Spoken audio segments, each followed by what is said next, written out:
Si Piwi ni, and today, gusto na ako i-share ang usa ka sakripisyo nga daghang mama ang makarelate. People said I was brave for leaving my job. Pero sa tinuod lang, nahadlok ko. Nahadlok ko nga mawala ang akong stable income. Nahadlok ko nga basin dili enough ang akong gamay nga lumpia business para sa among adlaw-adlaw nga panginahanglan.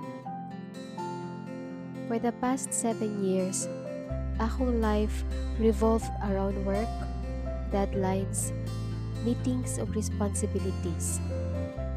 Then one day I made a decision. Dili siya sayon. In fact, mao tingali ni ang pinaka-hard nga decision nga akong gihimo isip mama. I chose to spend more time with my daughter.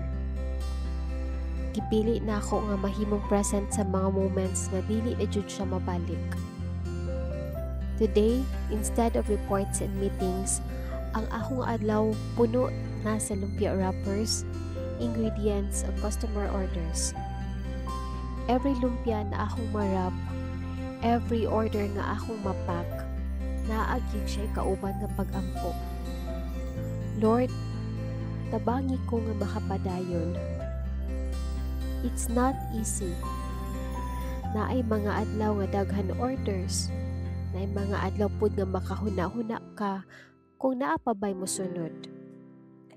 Pero every time makita nako akong anak nga happy, every time na ako sa iyang important moments, I remind myself why I made this choice. I may have lost a salary, pero nakabawi ko og usa ka butang nga dili gid mapalit og kwarta.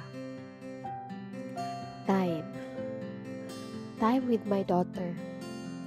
Time para makahimo og memories nga among madala hangtod sa pagkatigulang.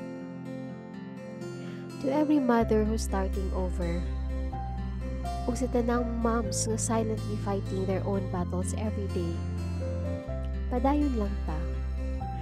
Because sometimes, the sacrifices that nobody sees are the greatest acts of love. Ako si Piwi and this is my story.